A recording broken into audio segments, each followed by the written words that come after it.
اللہ وبرکاتہ۔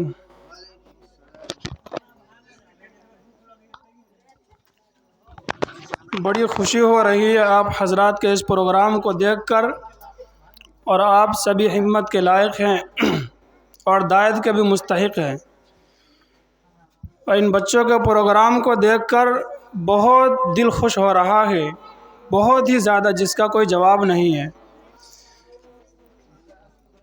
میں اپنی بات شروع کرنے سے پہلے ان بچوں کے متعلق سے میں آپ سبھی حضرات کو اور پردہ نشی ماں بہنوں کو کچھ باتیں بتا دوں کہ بچہ کی اصل تعلیم و تربیت اسی مکتب سے ہوتی ہے۔ اگر بچہ آپ کا یہاں سنبھل جائے اور سنور جائے تو خدا کی قسم اس کی دنیا اور آخرت دونوں سنور جاتی ہے۔ اگر آپ کا بچہ اگر شروع سے ہی اس لائن سے بھٹک گیا، اس راہ سے الگ ہو گیا، تو سمجھ جائیے کہ آپ کا بچہ دین سے بہت دور ہوتا چلا جا رہا ہے۔ تو اس لیے زکریہ علیہ السلام کے بارے میں اللہ تبارک و تعالی نے قرآن کریم کے اندر ارشاد فرمایا، وَبَرًّا بِوَالِدَيْهِ وَلَمْ يَكُنْ جَبَّارًا عَصِيًّا، کہ ہم اور آپ اپنے اولاد کو اللہ تبارک و تعالی کا فرما بردار بندے بنائیے، اور اس طریقے سے فرما بردار بنائیے جیسا کہ اللہ تبارک و تعالی نے حضرت یحییٰ کو اپنے والدین کا سعادت مند بچہ بنایا تھا۔ وہ سعادتیں انہیں سکھلائی جائیں، اس طرح کی کیفیات ان کے سامنے لائی جائے، تو میرے بھائیو یہ بچہ آپ کا اتنا سعادت مند بنے گا اور آپ تو اس دنیا سے چلے جائیں گے، لیکن جب یہ بچہ آپ کا مصلی پر بیٹھ کر، چٹائی پر بیٹھ کر قرآن کریم کے الفاظ کو پڑھے گا تو خدا کی قسم یہ آپ کے لیے ثواب کا باعث بنتا رہے گا۔ وقت بہت کم ہے، جو اصل مقصد ہے میں اس کو بیان کرنا چاہتا ہوں۔ الحمدللہ نحمده ونستعینه ونستغفره ونؤمن به ونتوکل علیہ ونعوذ باللہ من شرور انفسنا ومن سیئات اعمالنا، من يهده الله فلا مضل له ومن يضلله فلا هادي له، ونشهد أن سيدنا ومولانا محمدا عبده ورسوله، فقد قال الله تبارك وتعالى في القرآن المجيد، أعوذ بالله من الشيطان الرجيم، بسم الله الرحمن الرحيم، إن الله لا يغير ما بقوم حتى يغيروا ما بأنفسهم، وإذا أراد الله بقوم سوءا فلا مرد له وما لهم من دونه من وال، أو كما قال عليه الصلاة والسلام۔ عن أبي هريرة رضي الله تعالى عنه قال، قال رسول الله صلى الله عليه وسلم، يوشك أن يأتي على الناس زمان لا يبقى من الإسلام إلا اسمه، ولا يبقى من القرآن إلا رسمه، مساجدهم عامرة وهي خراب من الهدى، صدق اللہ العظیم۔ میرے محترم بزرگ اور دوستو، یہ مہینہ اور یہ رات بڑی بابرکت ہے۔ حدیث کے اندر اس رات کی فضیلت کے بارے میں بہت بڑی فضیلتیں آئی ہیں، اور حدیث کے اندر آتا ہے کہ اس رات کے اندر اللہ تبارک و تعالی کی تجلی آسمان دنیا پر اترتی ہے۔ یہی وہ رات ہے جس میں اللہ تبارک و تعالی مرنے والوں کے نام کو لکھ لیتے ہیں کہ کس دن، کس وقت اور کس گھڑی کس انسان کی موت آئے گی۔ یہی وہ بابرکت رات ہے کہ جس میں ایک اعلان ہوتا ہے، جیسا کہ مولوی سراج نے آپ حضرات کو بتایا تھا، ایک فرشتے اعلان لگاتے ہیں اور اللہ تبارک و تعالی بھی اس زمین پر آ کر کے آواز لگاتے ہیں کہ ہے کوئی مغفرت مانگنے والا کہ میں اس کی مغفرت کر دوں، ہے کوئی روزی مانگنے والا کہ میں اس کو رزق عطا کر دوں، ہے کوئی مصیبت زدہ کہ میں اس کی تمام پریشانیوں کو دور کر دوں۔ یہ رات بڑی بابرکت رات ہے اور فضیلت والی رات ہے۔ اس رات میں ہم اور آپ کو چاہیے یہ کرنا تھا کہ اللہ تبارک و تعالیٰ کی عبادت کریں، قرآن کریم کی تلاوت کریں۔ اور آج کیا ہوتا ہے کہ ہم اور آپ پروگرام ختم ہوگی جا کر کے سو جائیں گے اور کہیں گے عبادت ہو گئی۔ نہیں میرے بھائیو، اصل عبادت یہ نہیں ہے۔ اللہ تبارک و تعالیٰ فرماتا ہے، اے میرے بندو، اگر تم مجھ سے مانگو گے تو میں تمہاری تمام گناہوں کو معاف کر دوں گا۔ اللہ تبارک و تعالیٰ جب 99 قاتلوں کو معاف کر دیتا ہے تو ہم اور آپ کو کیوں معاف نہیں کرے گا؟ خدا کے دربار میں جاؤ تو صحیح، پھر دیکھنا اللہ کی رحمت کس قدر وسیع ہے۔ آپ مانگتے جائیے گا، وہ آپ کی بخششیں کرتا جائے گا۔ نفلی عبادات کو اس حد تک رہنے دیجیے۔ اور نفلی عبادات کا ایک اصول ہے کہ نفلی عبادات میں صرف آپ اور اللہ ہو اور اس کے درمیان تیسرا کوئی بندہ نہیں ہو۔ اس بات سے پتہ چلتا ہے کہ نفلی عبادات بھی صرف تنہا تنہا پڑھنی چاہیے۔ نفلی عبادات بھی ہو کس طریقے سے ہو، صرف اور صرف تنہا تنہا ہونی چاہیے۔ جماعت بنا کر نفلی نمازیں پڑھنا یہ کہیں سے ثابت نہیں ہے۔ حتیٰ کہ صلاۃ التسبیح کی نماز بھی منفرد طریقے پر پڑھنی چاہیے۔ ہماری ماں اور بہنیں کیا کرتی ہے؟ اکثر یہ کرتی ہے کہ کسی کو صلاۃ التسبیح کی نماز اگر آتی ہے تو وہ کہے گی چل تم یہ نماز پڑھا دے، مگر اس کو معلوم نہیں ہے کہ صلاۃ التسبیح کی نماز ہر انسان کی الگ الگ ہوتی ہے۔ جماعت کے ساتھ صلاۃ التسبیح کی نماز یہ کہیں سے جائز نہیں ہے۔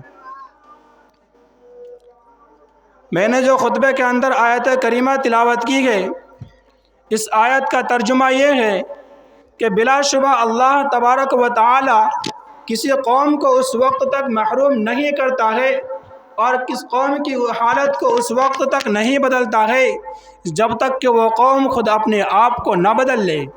اور اللہ تبارک و تعالیٰ کی رحمت و مہربانی ہمیشہ اس کے بندوں پر ہوتی رہتی ہے، اور اللہ کے مدد کے سوا کوئی کام نہیں آ سکتا۔ اور جو شخص اللہ کے علاوہ کو پکارے گا تو سمجھ لیجئے اس سے بڑا ظالم کوئی نہیں ہے۔ مسلمانوں کا ایک دبدبہ تھا، مسلمانوں کا نام سن کر غیروں کے تاج و تخت لرز جایا کرتے تھے۔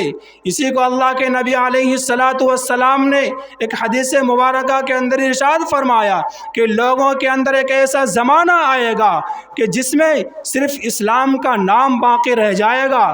پہلی پیشین گوئیہ کیا فرمائی؟ اسلام کا صرف کیا رہے گا؟ نام باقی رہ جائے گا۔ دوسری فرمائی کہ قرآن کے صرف حروف باقی رہ جائیں گے، قرآن کی روحیں بالکل ختم ہو جائیں گی۔ اور تیسرا بیان فرمایا کہ مسجدیں خوب عمدہ بنیں گی اور وہ مسجد نمازیوں اور ہدایتوں سے محروم رہ جائیں گی۔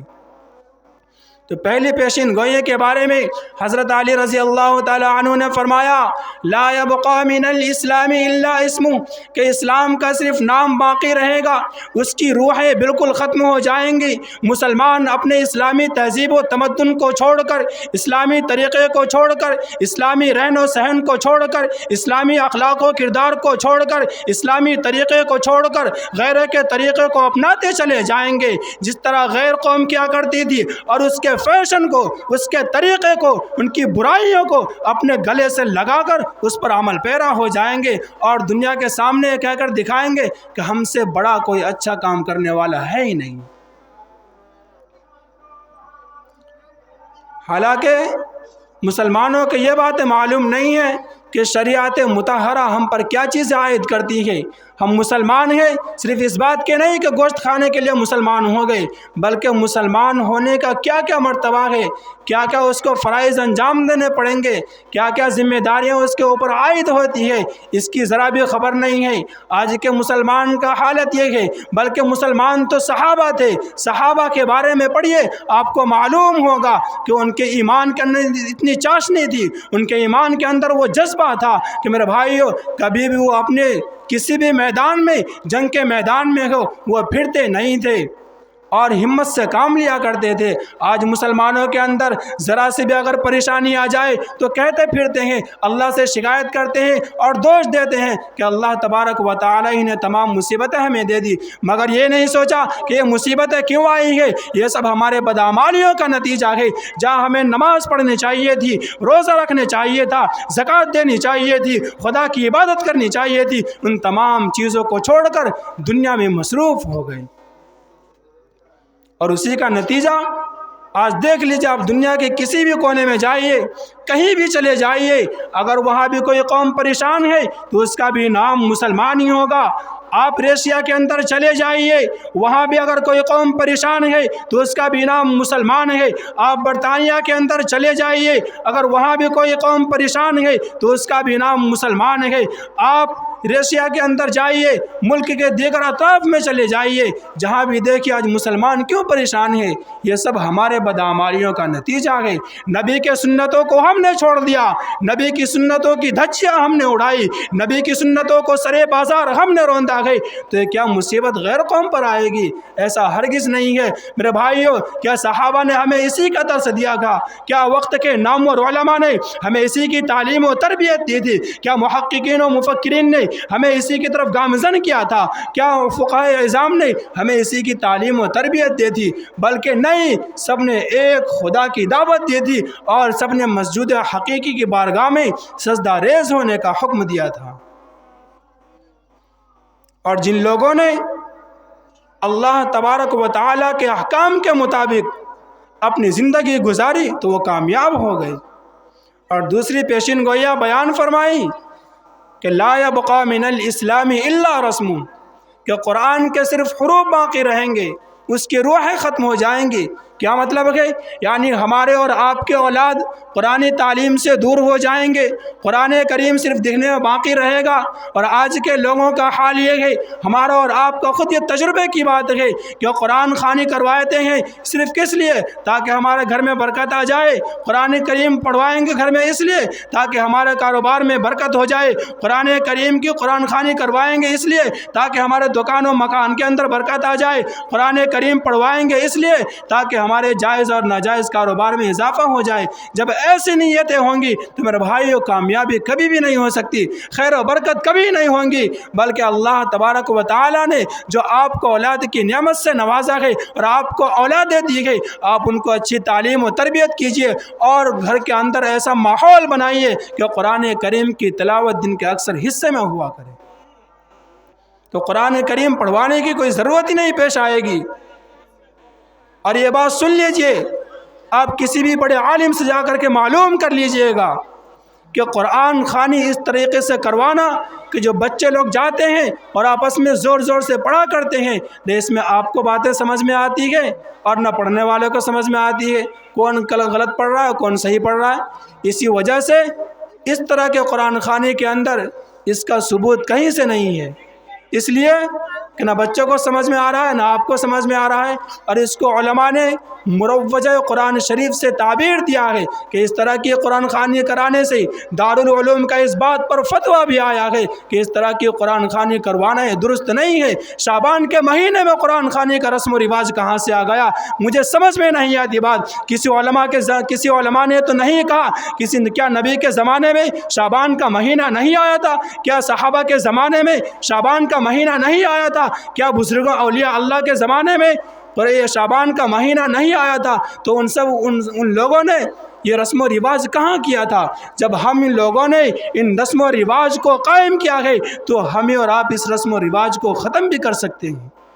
اگر یہ چیز ہم اور آپ نے ختم نہیں کی اور اسی طرح چلتا چلا گیا تو خدا کی قسم آنے والی نسلیں کہیں گی کہ ہمارے باپ دادا تو ان چیزوں کو کیا کرتے تھے، اور وہ ان چیزوں کو لازم سمجھ کر کیا کریں گے، ہمارے باپ دادا تو کیا کرتے تھے، ہم کیوں نہیں کریں گے؟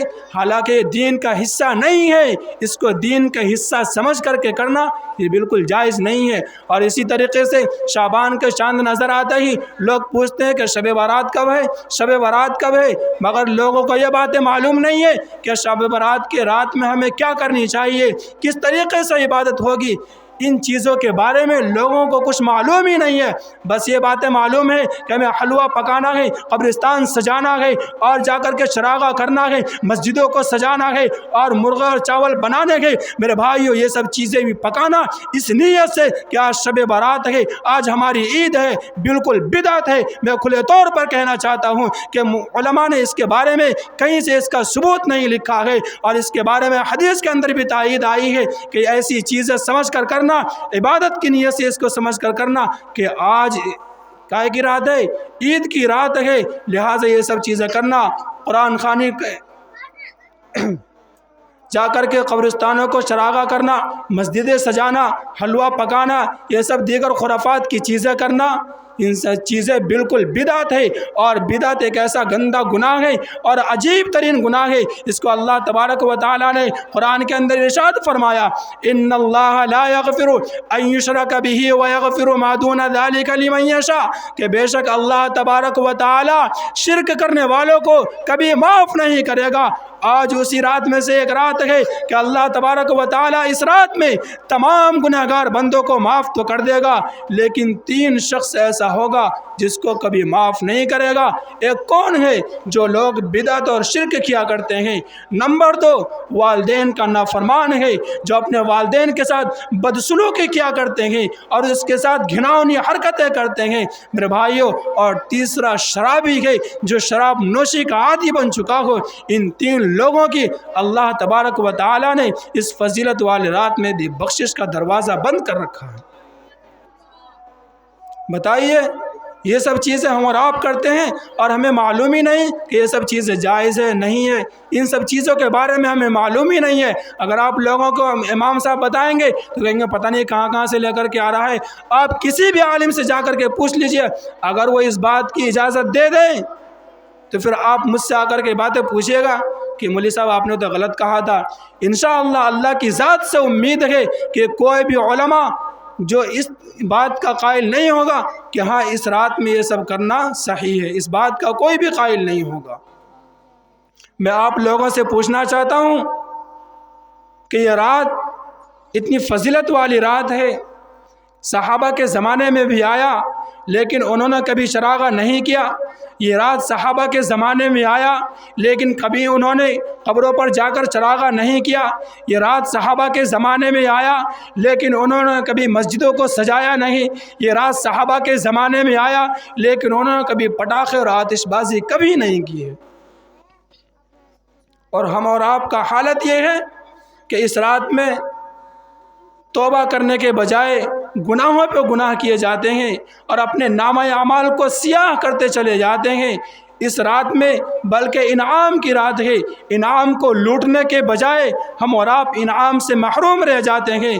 اس رات کی اتنی فضیلت ہے کہ اللہ تبارک و تعالیٰ فرماتا ہے کہ اس رات کے اندر 3 بندوں کے علاوہ اگر کوئی بھی مجھ سے معافی مانگے گا تو میں اس کو معاف کر دوں گا۔ اس رات کے اندر اللہ تبارک و تعالیٰ سورج کے غروب ہونے کے بعد ہی آسمان دنیا پر اس کا نزول ہوتا ہے، اور میں نے آپ کو بتا دیا تھا وہ اعلان کرتا ہے کوئی گنہگار بندہ جو مجھ سے معافی مانگے گا تو میں اس کو درگزر کر دوں گا، ہے کوئی بندہ جو پریشانی میں مبتلا ہو میں اس کے تمام پریشانیوں کو دور کر دوں گا، ہے کوئی بندہ رزق مانگنے والا کہ جو رزق کی تنگی میں مبتلا ہو میں اس کو رزق کو کشادہ کر دوں گا۔ باتیں تو بہت ساری ہیں مگر وقت کا تقاضا بھی ہے اور لوگ ماشاءاللہ کم ہوتے جا رہے ہیں۔ اور دوسری بات یہ بتانی ہے کہ اللہ کے نبی جناب رسول اللہ صلی اللہ علیہ وسلم نے فرمایا تھا کہ لوگوں پر ایک ایسا زمانہ بھی آئے گا کہ میری سنتوں کی ذرا سی بھی پرواہ نہیں کریں گے اور اس کے اوپر تکلیفیں اور عذابیں آئیں گی۔ میں نے تو آیت کریمہ پڑھی ہے، اس آیت کے اندر یہی سب باتیں اللہ تبارک و تعالی فرماتا ہے کہ جب تم نے نبی کی سنتوں کو توڑا، نبی کی سنتوں کا پاس و لحاظ نہیں کیا اور اپنے آپ کو مسلمان ہونے کا دعویٰ کرتے ہو، یہ سب مصیبتیں آخر کیوں آتی ہے؟ تو ان تمام سوالوں کا جواب ایک ہی ہو سکتا ہے کہ آج میرے بھائیوں ہم اور آپ واقعتاً مسلمان نہیں رہے۔ کیوں؟ اسلام کے قوانین کو ہم نے توڑا ہے، اسلام کے اصول و ضوابط کو ہم نے توڑا ہے، اسلامی رہن و سہن اور ان کے طریقے کو ہم نے چھوڑ دیا ہے، نبی کی سنتوں کو مذاق ہم نے اڑایا ہے، ان کی سنتوں کی دھجیاں ہم نے اڑائی ہے۔ تو میرے بھائیو ہم مسلمان کس بات کے ہیں؟ ہم آپس میں اختلاف و انتشار کی باتیں کرتے ہیں جب ہمارا آپس میں ہی بول چال نہیں ہے اور ہمارا آپس میں اتحاد و اتفاق نہیں ہے، بلکہ اللہ کے فرائض کو ہم چھوڑتے ہیں۔ یاد رکھیے یہ ان سب چیزیں اللہ تبارک و تعالی ان سب چیزوں سے ناراض ہوتا ہے، اور جن لوگوں نے قرآن کریم سے سچی پکی محبت کی، اللہ تبارک و تعالی نے ان کو ایسی بلندیاں عطا کی کہ آسمان پر آج تک ان کے چرچے ہو رہے ہیں۔ اللہ کے نبی کے زمانے میں ایک دیہاتی وہ آیا اور کہنے لگا اے اللہ کے نبی مجھے کچھ سکھلا دیجئے، اور اس دیہاتی کی سوچ دیکھیے گا، وہ دیہاتی کہنے لگا اے اللہ کے نبی مجھے بھی کوئی عبادت بتا دیجئے تاکہ اس مبارک رات میں کچھ عبادت کر لیا کروں۔ تو اس دیہاتی کو اللہ کے نبی علیہ السلام نے جواب دیا کہ دن میں کم سے کم 5 وقت کی نمازیں پڑھ لیا کرو، اگر تمہارے پاس وقت ہو تو نوافل بھی پڑھ لیا کرنا۔ تو اس دیہاتی نے کہا کہ نہیں فرضی مجھ سے ادا ہو جائے نوافل انشاءاللہ ہو ہی جائے گا۔ جو اصل چیزیں ہیں اگر وہ ہم سے ادا ہو گئی تو سمجھ لو ہم اور آپ کامیاب ہو گئے، اور اصل چیز کو ہم چھوڑ کر سارے بازاروں میں گھومتے رہتے ہیں، ادھر نماز کا وقت ہو چکا ہے اور ہم اور آپ کا پتہ ہی نہیں ہے۔ اسی کو اللہ کے نبی جناب رسول اللہ صلی اللہ علیہ وسلم نے فرمایا تھا کہ مسجدیں خوب عمدہ بنائی جائیں گی، لیکن مسجدوں کے اندر نمازیوں کا بالکل بھی پتہ نہیں ہوگا۔ علامہ اقبال نے کیا شعر کہا تھا، آج کل مسجدیں تھی کچی تو پکے تھے نمازی، آج مسجدیں ہیں پکے تو کچے ہیں نمازی۔ بتائیے یہ جملہ کوئی غلط نہیں کہا تھا، اتنا شاندار جملہ تھا، اور آج اسی کے مطابق مسلمانوں نے اپنی زندگی گزارنا شروع کر دیے تو ان کے اوپر مصیبتیں کیسے نہیں آئیں گی؟